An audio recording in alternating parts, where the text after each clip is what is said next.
पहा, आपल्याला काय बघायचंय, आपण इम्पॉर्टंट कन्सेप्ट पाहत होतो. त्याच्यामध्ये पहिल्यांदा आपण असेसमेंट इयर समजून घेतलं, बरोबर. आता आपल्याला प्रिव्हियस इयर समजून घ्यायचंय. आता ह्या दोन इयर कोणते असतात हे बेसिक मी तुम्हाला याच्या आधी सांगितलं होतं की काय असतं. 2 वर्ष असतात, म्हणजे एका वर्षी आपल्याला इन्कम भेटतं, त्या इन्कमवर आपण दुसऱ्या वर्षी काय करतो, टॅक्स इम्पोज करतो. म्हणजे उदाहरणार्थ आता आपलं सध्या हे वर्ष कोणतं आहे, आर्थिक वर्ष फायनान्शियल इयर कोणतं, हे 2021-22 असेल, हे फायनान्शियल इयर असेल आपलं. आणि या फायनान्शियल इयरवर आपण टॅक्स कधी भरणार, ह्याच वर्षी नाही भरत, कधी भरतो, पुढल्या वर्षी, म्हणजे 2022-23 या वर्षात आपण काय भरतो, टॅक्स भरतो. तर मला काय सांगायचंय की हे जे आहे आपलं टॅक्स भरतो ते वर्ष, टॅक्स पेड करतो ते वर्ष असतं असेसमेंट इयर. Assessment year. आणि ज्या वर्ष आपल्याला इन्कम भेटतो, 2021-22 या वर्षामध्ये आपल्याला इन्कम भेटलेला आहे, हे आपलं प्रिव्हियस इयर, हे असतं आपलं प्रिव्हियस इयर. यालाच आपण फायनान्शियल इयर सुद्धा म्हणू शकतो. तर पहा, त्यांनी ते सांगितलेलं आहे. प्रिव्हियस इयरची डेफिनेशन कोणत्या सेक्शन अंतर्गत दिली, सेक्शन 3 अंतर्गत दिलेली. प्रिव्हियस इयर म्हणजे काय, तर previous year as the financial year immediately preceding the assessment year. काय म्हटले त्यांनी, असं आर्थिक वर्ष फायनान्शियल इयर की जे इमिडिएटली प्रिसिडिंग म्हणजे काय, जे असेसमेंट इयर आहे त्याच्या मागचं, म्हणजे त्याच्या लगातार मागचं असं म्हणायचंय मला. म्हणजे उदाहरणार्थ या ठिकाणी मी तुम्हाला सांगितले की 2022-23 हे आपलं असेसमेंट इयर आहे, याच्या प्रिसिडिंग म्हणजे याच्या लगेच मागचं म्हणजेच कोणतं, 2021 हे जे 21-22 हे जे वर्ष असणार आहे ते आपलं प्रिव्हियस इयर असणार आहे. म्हणजे त्यांना असं सांगायचं की the financial year immediately preceding the assessment year जे आहे ते जे इयर आहे त्याच्या अगोदरचं जे वर्ष असणार आहे फायनान्शियल इयर, ते म्हणजे आपलं प्रिव्हियस इयर असणार आहे. इन्कम अर्न इन 1 इयर, बघा एखाद्या वर्षी जर आपल्याला इन्कम भेटलं ते financial year is tax in the next financial year. म्हणजे एखाद्या वर्षी जर आपल्याला इन्कम भेटलं तर त्याच्यावरचा टॅक्सड कधी भरतो आपण, नेक्स्ट फायनान्शियल इयरला भरतो. The year in which income is earn is called the previous year. म्हणजे असं वर्ष की ज्या वर्षी आपल्याला इन्कम भेटतो त्याला आपण म्हणणार प्रिव्हियस इयर. अँड त्यांनी असं म्हणले, and year in which is tax is called as assessment year. आणि ज्या वर्षी आपण त्याच्यावरचा टॅक्स भरतो त्याला काय म्हणणार आपण, असेसमेंट इयर म्हणणार. म्हणजे तेच मी सांगितलं तुम्हाला की आपल्याला इन्कम भेटलं 2021-22 मध्ये, याला आपण प्रिव्हियस इयर म्हणणार. आणि आपण याच्यावरचा टॅक्स 22-23 मध्ये भरणार, याला आपण असेसमेंट इयर म्हणणार आहोत. म्हणजे प्रिव्हियस इयर आणि असेसमेंट इयर मधला डिफरन्स आणि अर्थ समजला का सर्वांना. हो सर.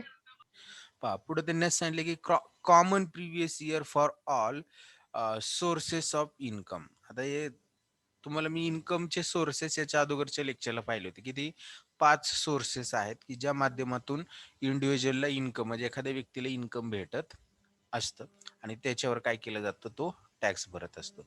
बाकी हे जे दिलेलं आहे हे जनरली इन्फॉर्मेशन आहे, एकदा तुम्ही वाचून घ्या, त्याच्यामध्ये असं काही एवढं महत्वाचं नाहीये. पुढची कन्सेप्ट आपण पाहूया.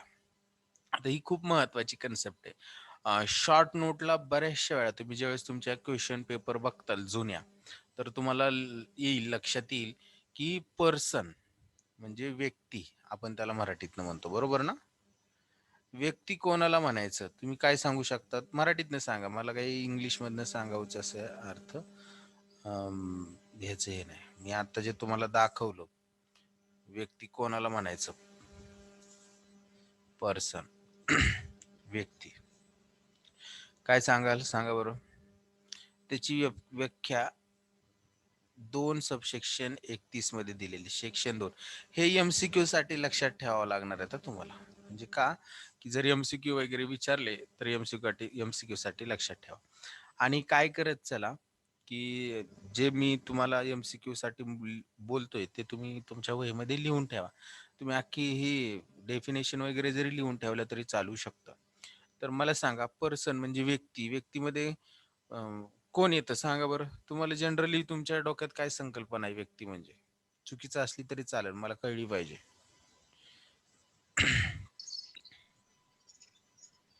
बोला. सर, व्यक्तीमध्ये एखादी कंपनी पण येऊ शकते. हो, येऊ शकते. अजून कोणाचं काय वेगळं उत्तर?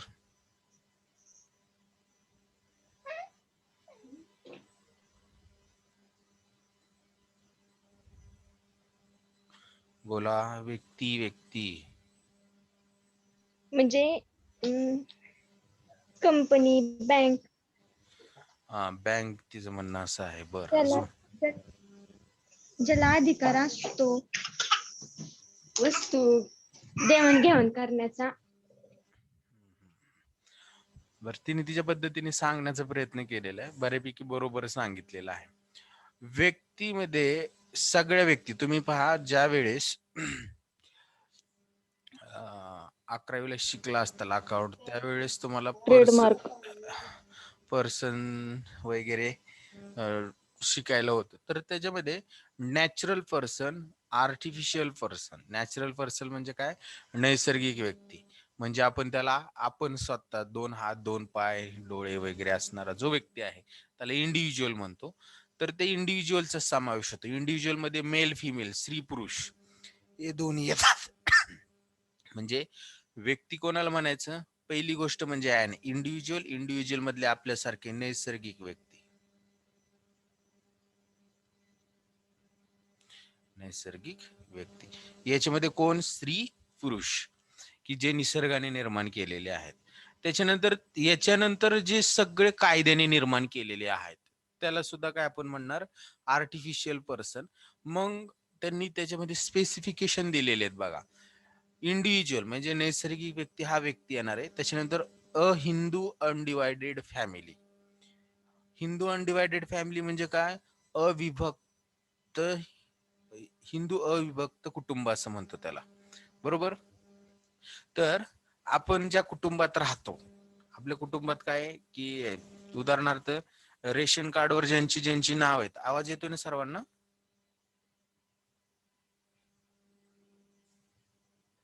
आवाज येतोय का? बोला.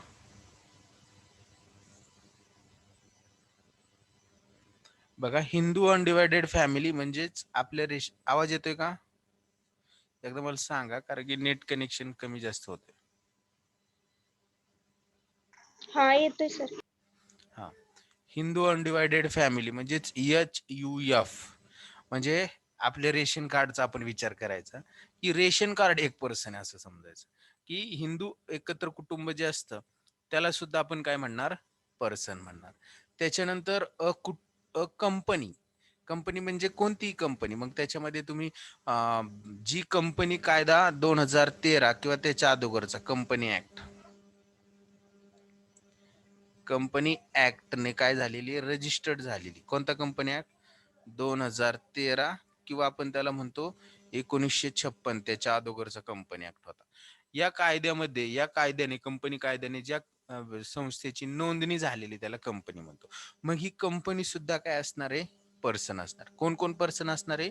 इंडिव्हिज्युअल, हिंदू अनडिवायडेड फॅमिली म्हणजे HUF, कंपनी, कोणती कंपनी ते पण मी सांगितलं. A firm. फर्म म्हणजे कोणती? Partnership firm.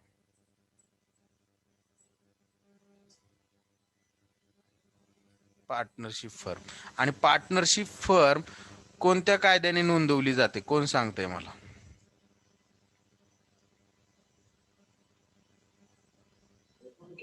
भागीदारी कायदा. भागीदारी कायद्यामध्ये भागीदारी कायद्याने ती नोंदवली जाते. कधी आला तो भागीदारी कायदा? कोण सांगते? पार्टनरशिप ऍक्ट म्हणू आपण त्याला. 1935. बरोबर, पार्टनरशिप ऍक्ट कधी आला? 1932 नुसार. धनेश्वरीने अगदी बरोबर उत्तर सांगितलं, 1932. तर या कायद्यानुसार नोंदवलेली फर्म. त्याच्यानंतर an association of person. Association of person म्हणजे काय? काही व्यक्ती एकत्र येतात आणि ती एखादं असोसिएशन स्थापन करतात. मग त्या काही व्यक्ती एकत्रित येणे म्हणजे सुद्धा पर्सन आहे. म्हणजेच AOP किंवा अ बॉडी ऑफ इंडिव्हिज्युअल, किंवा आपण असं म्हणतो की इंडिव्हिज्युअलची बॉडी असते, म्हणजे उदाहरणार्थ संचालक मंडळ वगैरे वगैरे. त्याला सुद्धा काय म्हणणार आपण, म्हणजे संचालक मंडळात काय 2-3 व्यक्ती असतात की जे संचालक म्हणून काम करत असतात, किंवा एखादं आपलं गणपती विसर्जनाचं मंडळ पण असतं ना गणपतीचं, ते काय आहे, बॉडी ऑफ इंडिव्हिज्युअल आहे. त्या ठिकाणी अनेक व्यक्ती एकत्र येतात आणि कायदेशीर दृष्ट्या ते मंडळ स्थापन झालेलं असतं, रजिस्टर्ड झालेलं असतं. त्याच्यात ज्या व्यक्तींची नाव आहेत ते म्हणजेच बॉडी ऑफ इंडिव्हिज्युअल असतं. तर असे सुद्धा काय असणार आहेत, पर्सन असणार आहेत. त्याच्यानंतर next local authority. Local authority म्हणजे कोण सांगते, काय येईल ह्याच्यामध्ये?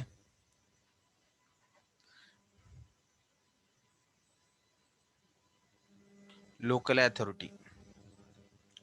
लोकल अथॉरिटी मध्ये काय येतं? लोकल अथॉरिटी म्हणजे काय? त्याला स्थानिक स्वराज्य संस्था असं देखील म्हटलं जातं. लोकल अथॉरिटी म्हणजे ग्रामपंचायत, पंचायत समिती, नगरपालिका यांचा याच्यामध्ये समावेश होतो, की ह्या सुद्धा पर्सन असणार आहेत. कारण की यांना सुद्धा गव्हर्नमेंटला टॅक्स भरावा लागतो, म्हणून त्यांना सुद्धा पर्सन या कॅटेगरीमध्ये त्यांनी घेतलेलं आहे.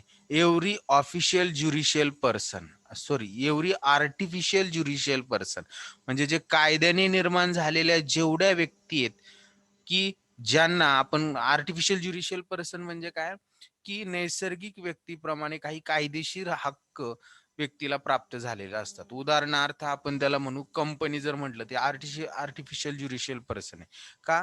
कंपनी स्वतःच्या नावाने एखादा व्यवहार करू शकते, स्वतःच्या नावाने बँकेमध्ये खाते उघडू शकते, स्वतःच्या नावाने एखाद्या व्यक्तीविरुद्ध कोर्टामध्ये केस फाईल करू शकतं, किंवा दुसरा व्यक्ती कंपनी बरोबर व्यवहार करू शकतो कंपनीच्या नावासकट, किंवा कंपनीवर केस फाईल करू शकतो. म्हणजे जसं नैसर्गिक व्यक्तीला कायदेशीर अधिकार आहेत, तसेच काही कंपनीला असतात. म्हणजे कंपनी काय, आर्टिफिशियल ज्युडिशियल पर्सन आहे. तर अशा सगळ्यांना काय म्हणणार आपण, पर्सन असं म्हणणार आहोत. पर्सनच्या डेफिनेशन मध्ये किती पार्ट येतात बघा, 1 2 3 4 5 6 आणि अजून एखादा असणार आहे, मी सांगेल पुढे जाऊन, 7 पार्ट असणार आहे. तर पर्सन मध्ये जर तुम्हाला MCQ ला विचारलं की फॉलोइंग इज द पर्सन, किंवा MCQ मध्ये ऑप्शन दिले असतील आणि एखादं ऑड ऑप्शन असेल, तर हे सगळे तुम्हाला लक्षात ठेवावं लागेल की पर्सन म्हणजे काय. लक्षात राहील सर्वांना पर्सन कशाला म्हणायचं? इन्कम टॅक्सच्या दृष्टिकोनातून हे जे आता मी जे सांगितलं ते पर्सन असणार आहेत. पुढं असेसी आपल्याला पाहायचं आहे. एकच मिनिट.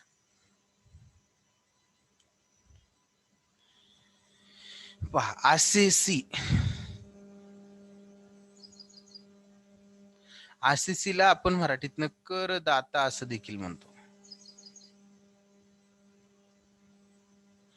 बघा, जो व्यक्ती टॅक्स पेड करतो, आता आपल्याकडे बघा टॅक्स डिपार्टमेंट आहे.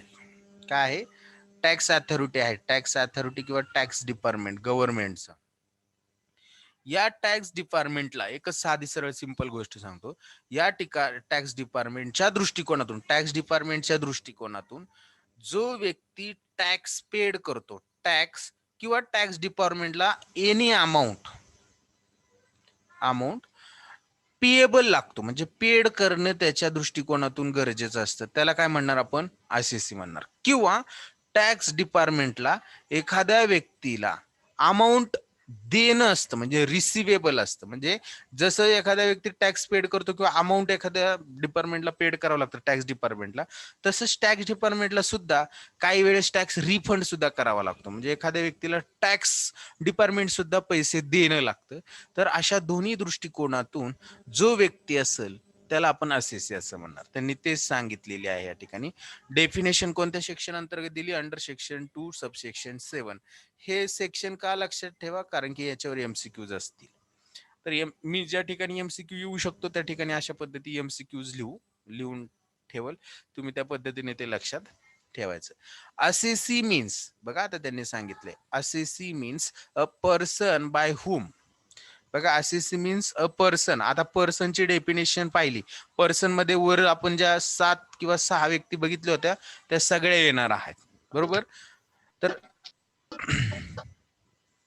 assessee means person by whom income tax or any other sum of money is payable under the tax and it include.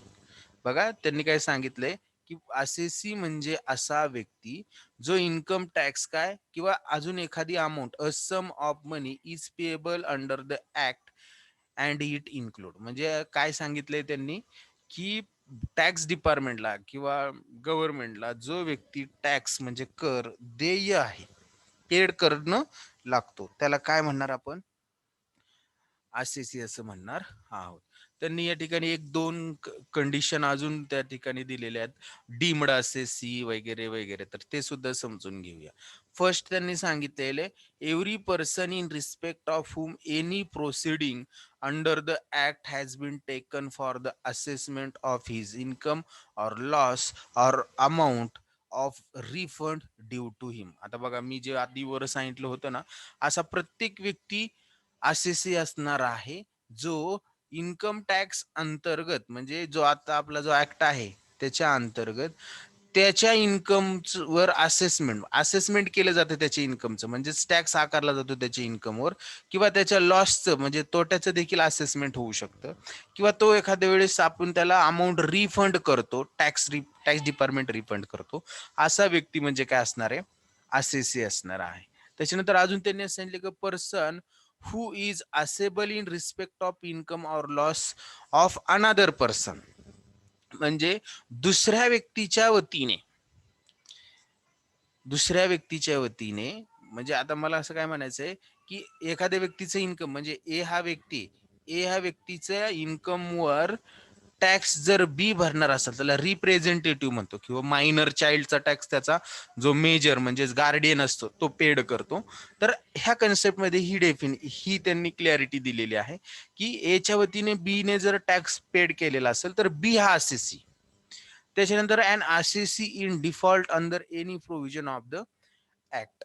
म्हणजेच काय, एखादा व्यक्ती असा असू शकतो की इन्कम टॅक्सची एखादी प्रोव्हिजन असेल किंवा सेक्शन असेल त्याच्या अंतर्गत जर डिफॉल्टी असेल, तर डिफॉल्टी म्हणजे काय, टॅक्स वगैरे भरला नाही किंवा त्या ऍक्ट त्या प्रोव्हिजनची त्यांनी पूर्तता केली नाही, तर त्याला आपण डिफॉल्टी म्हणतो. तर तो सुद्धा काय असणार आहे, असेसी असणार आहे. तर या असेसीच्या बाबतीत त्यांनी ह्या 3-4 गोष्टी सांगितलेल्या आहेत, तेवढं एक लक्षात ठेवायचं. त्या ठिकाणी बघा, या ठिकाणी मायनर चाइल्डच्या संदर्भात त्यांनी सांगितले नाही, minor child treated as a separate asset in respect of any income generate out of the activity perform by him. मग आता ह्याच्यामध्ये मायनर चाइल्ड जो असेल तर त्याचा मेजर म्हणजे आपण थोडक्यात म्हणतो, मायनर चाइल्ड म्हणजे कोण, अज्ञान, ज्याची वयाची 18 वर्ष पूर्ण झालेली नसतात त्याला काय म्हणतो, मायनर म्हणतो. आणि मेजर कोणाला म्हणायचं, आपल्यासारखे, आपण वयाची किती वर्ष पूर्ण केले, 18 वर्ष पूर्ण केलेत का नाही सगळ्यांनी, बोला. हो सर. हा, तर आपण कोण आहोत, मेजर आहोत. मेजर म्हणजे काय, आपण आता सज्ञान आहोत. आणि मायनर म्हणजे काय, अज्ञान म्हणायचं, की ज्यांनी वयाची अजून 18 वर्षच पूर्ण केलेली नाहीत, कायद्यानुसार तो व्यक्ती होऊ शकत नाही, त्याला आपण काय म्हणतो, मायनर म्हणतो. तर मायनर चाइल्डच्या बाबतीत त्यांनी ही कन्सेप्ट या ठिकाणी सांगितलेली आहे. एकच मिनिट फक्त, काय झालेलं आहे?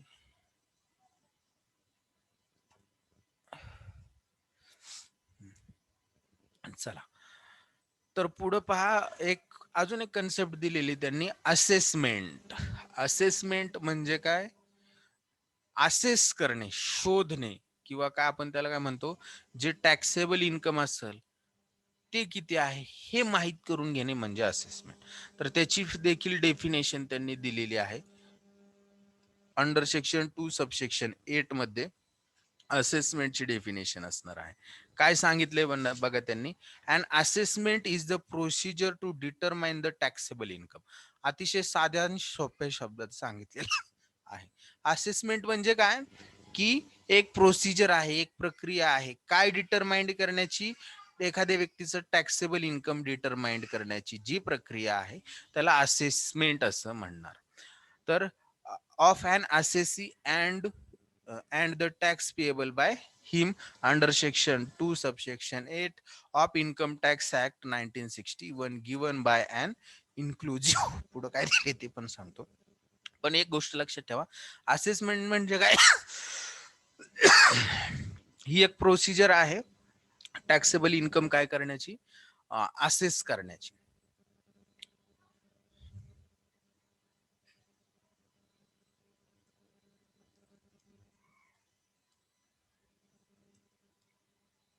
ओके, तर त्याची त्यांनी जी डेफिनेशन दिलेली आहे त्या डेफिनेशन नुसार अँड असेसमेंट इन्क्लूड रिअसेसमेंट. आता असेसमेंट मध्ये इन्क्लूड रिअसेसमेंट सुद्धा असतं. असेसमेंट म्हणजे काय, एकदा आपण टॅक्स कॅल्क्युलेट केला आणि तो आपल्याला असं वाटतं की चुकीचा आहे, तर आपण दुसऱ्यांदा रिअसेसमेंट करतो, म्हणून त्याला रिअसेसमेंट असं म्हटलेलं आहे. तर रिअसेसमेंट सुद्धा काय असणार आहे, असेसमेंट मध्ये इन्क्लूड असणार आहे. ही प्रोव्हिजन कशामध्ये दिली, under section 129 of the income tax act 1961.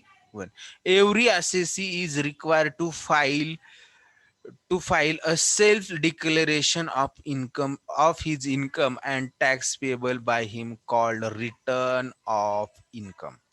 बघा, त्यांनी असं सांगितले की एवढी असेसी म्हणजे करदाता, जो असेसी असेल त्याला आवश्यक आहे फाईल अ सेल्फ डिक्लेरेशन, एक स्वतःचं डिक्लेरेशन देणं. म्हणजेच काय आपण त्याला म्हणतो, आपण स्वतःचं घोषणापत्र म्हणतो. तर असं घोषणापत्र देणं आवश्यक असतं की his income and tax payable by him called return on income.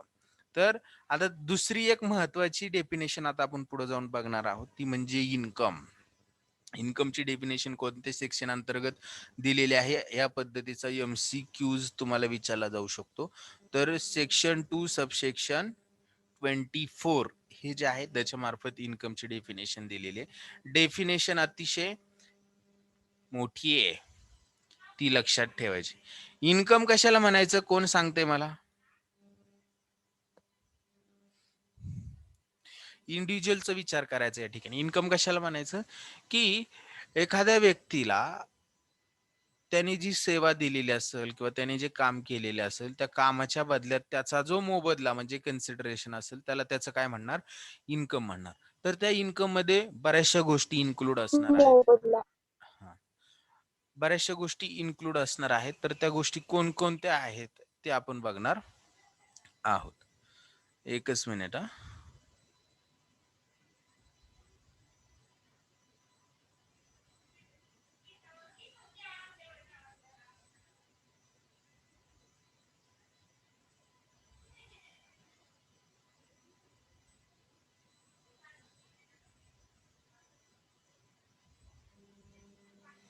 Okay, चला पहा. Income tax is a tax on income. बघा, इन्कम टॅक्स म्हणजे काय सांगितले त्यांनी, तुमच्या इन्कमवर टॅक्स कॅल्क्युलेट केला जातो. म्हणजे तुम्हाला तुमचं इन्कम माहित असणं गरजेचं आहे, त्याशिवाय तुम्ही टॅक्स कॅल्क्युलेट करू शकत नाही. The act does not provide any exhaustive definition, म्हणजे एक प्रॉपर डेफिनेशन इन्कमची दिलेली नाही. पण इन्कम मध्ये काय काय येतं हे अंडर सेक्शन 2 सबसेक्शन 24 मध्ये त्यांनी दिलेलं आहे. तर जनरली ब्रॉडली त्यांनी इन्कम मध्ये काय काय गोष्टी इन्क्लूड आहेत त्या सांगितलेल्या आहेत, त्या आपल्याला समजून घ्यायच्या आहेत. तर इन्कम मध्ये काय काय इन्क्लूड असणार आहे पहा, खूप मोठी डेफिनेशन, एक 10-11 इन्कम सांगितले त्यांनी. बघा, फर्स्ट इन्कम मध्ये काय काय इन्क्लूड असणार आहे, प्रॉफिट अँड गेन्स. म्हणजे एखादा प्रॉफिट किंवा गेन्स, नफा तुमचा इन्कम असणार आहे. म्हणजे उदाहरणार्थ तुम्ही काय केलं की एखाद्या कंपनीचा शेअर खरेदी केला. कन्सेप्ट लगेच मी क्लिअर करत चालेल बरं का. आता एखाद्या कंपनीचा शेअर खरेदी केला, शेअर 100 रुपयाला, शेअर मार्केट मधनं काय केला, तो 100 रुपयाला शेअर खरेदी केला आणि हा शेअर तुम्ही 12 महिन्याच्या आत, म्हणजेच काय, 12 महिन्याच्या आत किंवा 12 महिन्याच्या नंतर गृहीत धरा, तो विकला किती रुपयाला, 150 रुपयाला. पहा, तुम्ही 100 रुपये इन्व्हेस्ट केले आणि तुम्हाला 150 रुपये परत भेटले, तर तुम्हाला याच्यामध्ये प्रॉफिट किती झाला,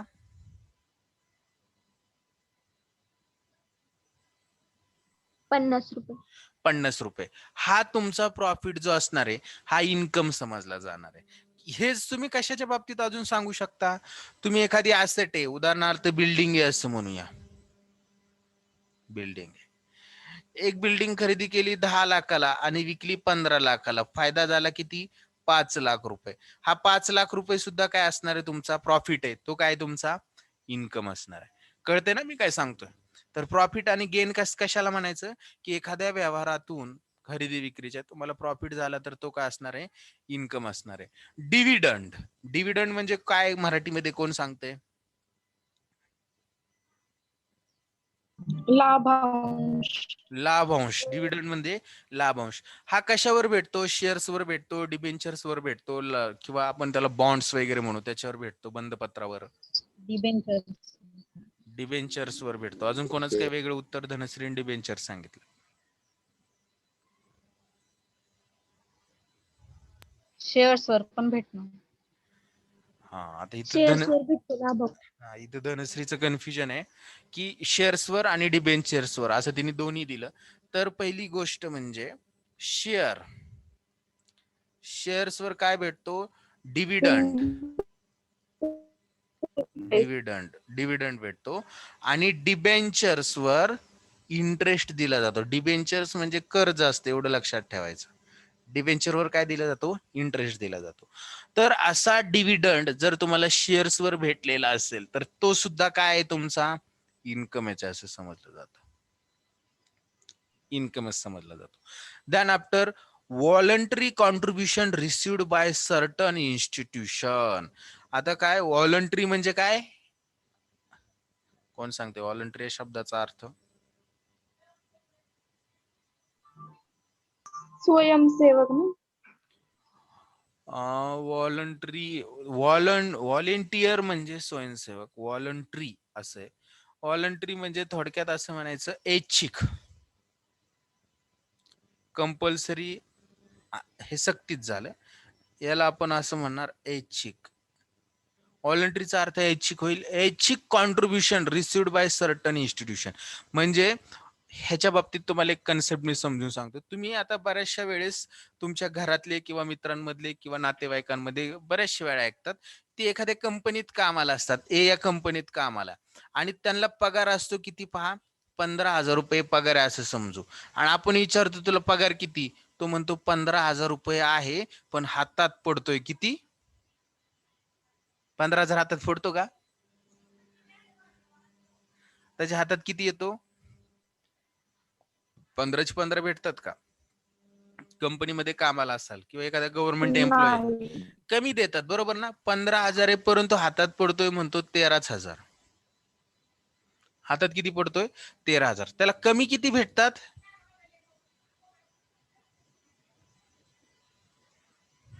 2,000.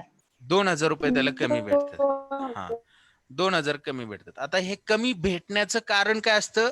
तो काय म्हणतो की माझा पीएफ कट होतोय. काय होतो? पीएफ. बरोबर ना? पेन्शन फंड म्हणू किंवा काही म्हणू त्याला. Provident fund. हा, प्रॉव्हिडंट फंड. तर तो काय होतो? कट होतोय असं म्हणतो. आता याच्यामध्ये ह्या पीएफ चे वेगवेगळे प्रकार, recognise provident fund, statutory provident fund, public provident fund, हे पण आपल्याला पुढे जाऊन शिकायचं आहे सॅलरीमध्ये. तर हा पीएफ जो आहे हा कोण कट करतं? त्याचा जो पगार देतो तो. पगार कोण देतं त्याला?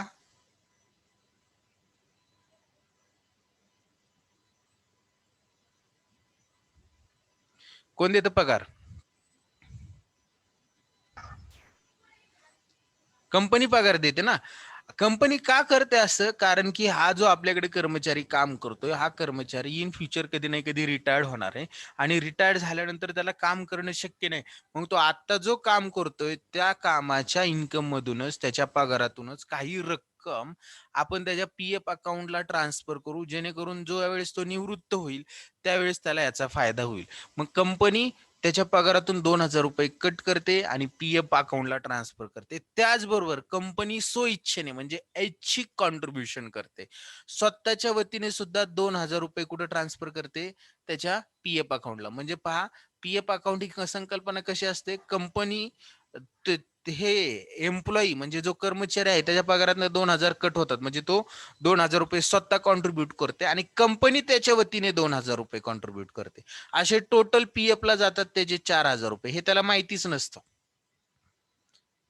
त्याला ज्यावेळेस पैसे जास्त भेटतात त्यावेळेस कळतं. म्हणजे कंपनीचे 2,000 आणि त्याचे 2,000. त्याचे 2,000 आहेत ते त्याचं इन्कम नाहीये, तो त्याचा सेव्हिंग आहे असं म्हणू आपण. परंतु कंपनीने विनाकारण त्याच्या वतीने म्हणजे व्हॉलंटरी कॉन्ट्रीब्युशन त्याच्या वतीने काय केलेलं असतं, 2,000 रुपये त्याच्यासाठी कॉन्ट्रीब्युट केलेले असतात. तर हे 2,000 रुपये आहे, हे त्या व्यक्तीचं काय आहे, एक्स्ट्रा इन्कम आहे.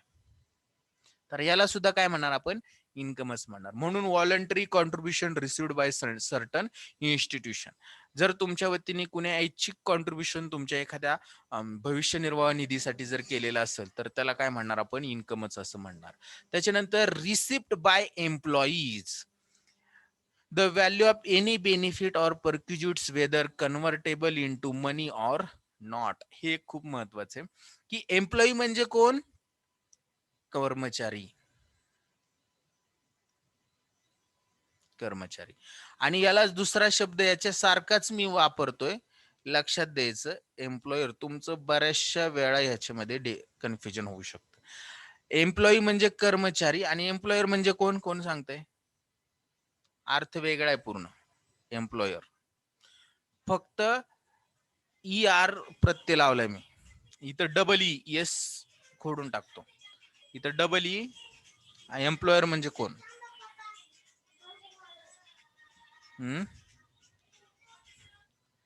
एम्प्लॉयर म्हणजे कोण? नोकरीला ठेवणारा मालक. बरोबर, नोकरीला ठेवणारा मालक म्हणू आपण त्याला, किंवा आपण त्याला काय म्हणू, जे जे ज्याच्याकडे आपण कामाला आहे अशी संस्था असेल, इन्स्टिट्यूशन असेल, कंपनी असेल, कोणीही मालक म्हणू किंवा कंपनी म्हणू, तो काय असणार आहे, एम्प्लॉयर असणार आहे. तर रिसिप्ट बाय एम्प्लॉई, एम्प्लॉई म्हणजे कर्मचाऱ्याला काही रिसिप्ट भेटला, म्हणजे कॅश स्वरूपात कंपनीकडून काही रक्कम भेटली किंवा काही बेनिफिट दिला इन पर्क्युजिट्स. पर्क्युजिट्स म्हणजे सोयी सुविधा.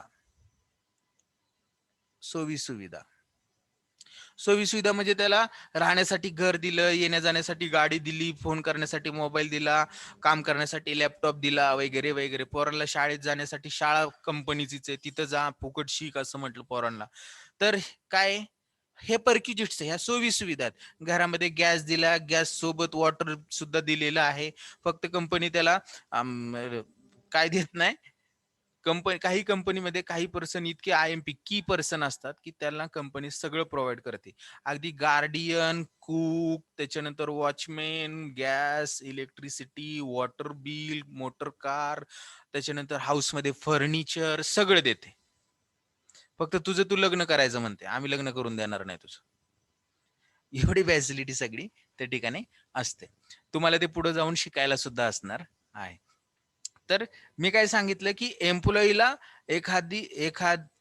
एखादं रिसिप्ट म्हणजे कॅशच्या स्वरूपात एखादी रक्कम भेटली, किंवा पर्क्युजिट्स भेटलं, किंवा अलाउन्स असेल, किंवा कन्व्हर्टेबल म्हणजे आता हे पर्क्युजिट असेल, convertible into money or not म्हणजे पैशाच्या स्वरूपात असू शकते किंवा नसू शकतं. तर ते सगळे इन्कम आहे. उदाहरणार्थ कार दिली वापरायला कर्मचाऱ्याला, तर कार घ्यायची म्हटलं तर त्याला किती पैसे द्यावे लागतील, 10-12 लाख द्यावे लागतील. परंतु त्याचं कारचं व्हॅल्युएशन आपल्याला कॅल्क्युलेट करावं लागतं. तर ते कारचं व्हॅल्युएशन कसं असतं ते पण मी तुम्हाला सांगेल. परंतु कार हा देखील ह्याचा काय आहे, इन्कम आहे. टेलिफोन दिला, इन्कम आहे. एखादा स्वयंपाक करण्यासाठी कुक प्रोव्हाइड केला, ह्याच्या दृष्टिकोनातून, कर्मचाऱ्याच्या दृष्टिकोनातून काय आहे, तो इन्कम असणार आहे. इन्कम फ्रॉम बिझनेस म्हणजे एखादा व्यक्ती बिझनेस करतो, त्या बिझनेस पासून जे इन्कम भेटतं त्याला इन्कम फ्रॉम बिझनेस हे सेक्शन 28 अंतर्गत दिलेलं आहे. त्याच्यानंतर any capital gain chargeable under section 45. Capital gain आत्ताच मी सांगितलं, कॅपिटल गेन म्हणजे काय, भांडवली नफा.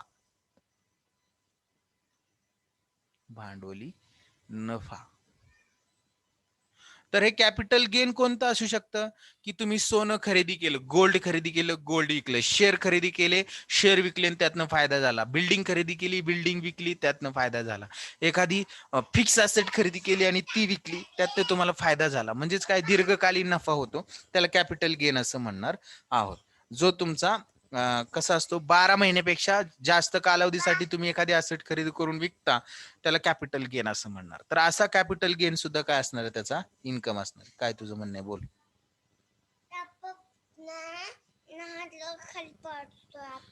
हा, मी आता दिदूला शिकवतोय ना, मग तुला येत असलं तू शिकव. हा, जपळ.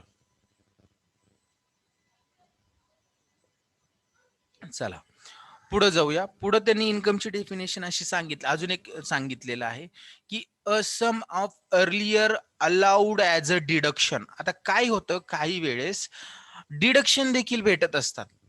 म्हणजे डिडक्शन म्हणजे काय, वजावटी.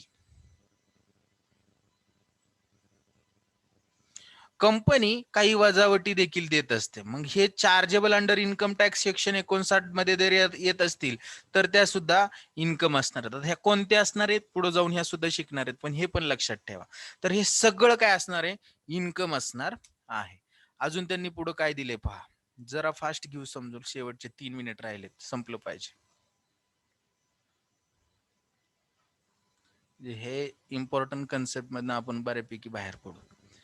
बघा, any contribution received from employee towards any provident fund. आत्ताच मी सांगितलं तुम्हाला, पीएफ मध्ये कॉन्ट्रीब्युशन केलं, 2,000 15,000 पगार भेटत होता, 13,000 रुपये हातात येतात, 2,000 रुपये कट होतात आणि अजून 2,000 रुपये एम्प्लॉयर त्यांच्या वतीने कॉन्ट्रीब्युट करतो, त्याला काय म्हणणार, कॉन्ट्रीब्युशन म्हणणार. तर असं कॉन्ट्रीब्युशन असेल, पब्लिक प्रॉव्हिडंट फंड असू द्या, रेकग्नाइज प्रॉव्हिडंट फंड असू द्या, स्टॅट्युटरी प्रॉव्हिडंट फंड असू द्या, हे कशासाठी, जर तुमचा एम्प्लॉयर वेलफेअर जे असते, त्यांच्या एम्प्लॉईच्या वेलफेअरसाठी तुम्ही काही कल्याणासाठी जर काही निधी त्याच्या भविष्य निर्वाहासाठी ट्रान्सफर करत असाल तर तो सुद्धा त्याचा इन्कम आहे, त्या कर्मचाऱ्याचा. त्याच्यानंतर एनी सम रिसिव्ड अंडर कीमॅन इन्शुरन्स पॉलिसी. कीमॅन म्हणजे काय, अतिशय महत्वाचा व्यक्ती आहे की ज्याच्यामुळे कंपनीला लाखो करोडचा फायदा होतो. अशा व्यक्ती जर कंपनी सोडून गेला किंवा जग सोडून गेला तर कंपनीला खूप लॉस होऊ शकतो. मग मोठ्या मोठ्या कंपन्या काय करतात, अशी कीमॅन इन्शुरन्स पॉलिसी काय करत असतात, काय करत असतात, काढत असतात आणि त्याच्यामध्ये कॉन्ट्रीब्युशन करत असते कंपनीच त्या कर्मचाऱ्याच्या वतीने. हा कर्मचाऱ्याचा काय असतो, फायदा असतो किंवा इन्कम असतो, म्हणून त्याला देखील इन्कम असं म्हणणार आहे. त्याच्यानंतर any sum of money or value of property received as a gift. Gift म्हणून जर तुम्हाला कोणी काय दिलं, पैसे किंवा प्रॉपर्टी दिली, सासरा देतो लग्नात बा एखाद्या वेळेस, मोटरसायकल, कार वगैरे, किंवा आपण त्याला म्हणतो ते गिफ्टच असते, त्याच्यावर त्याच्या बदल्यात आपल्याला काही कन्सिडरेशन द्यावं लागत नाही, असं गिफ्ट असेल. किंवा शेअर्स असतील, share of closely held companies असेल, तर हे असं सगळं जर काय भेटलेलं असेल तर ते सुद्धा इन्कम असणार. आता गिफ्ट मध्ये भरपूर प्रकार आहेत. गिफ्ट कितीपर्यंत टॅक्सेबल असणार आहे, कितीपर्यंत एक्झम्प्टेड असणार आहे, आणि टोटल इन्कमच्या बाबतीत गिफ्ट कितीपर्यंत टॅक्सेबल, एक्झम्प्टेड, सॅलरीच्या बाबतीत कितीपर्यंत टॅक्सेबल, एक्झम्प्टेड, हे सगळं आपण बघणार आहोत. तर हे झाली इन्कमची डेफिनेशन. आणि scheme of charging of income tax हे काय कन्सेप्ट मध्ये येत नाही, हे आपण सोडून देणार आहोत. फक्त एवढं 4-5 डेफिनेशन आपण बघितल्या, तेवढ्या सर्वांनी लक्षात ठेवा, सेक्शन लक्षात ठेवा. लेक्चर 1 मिनिटाच्या आत संपल. समजलं का सर्वांना सांगा. हो सर. ओके, सर्वांनी व्हिडिओ चालू करा, मला स्क्रीनशॉट घेऊ द्या, पटकन चालू करा.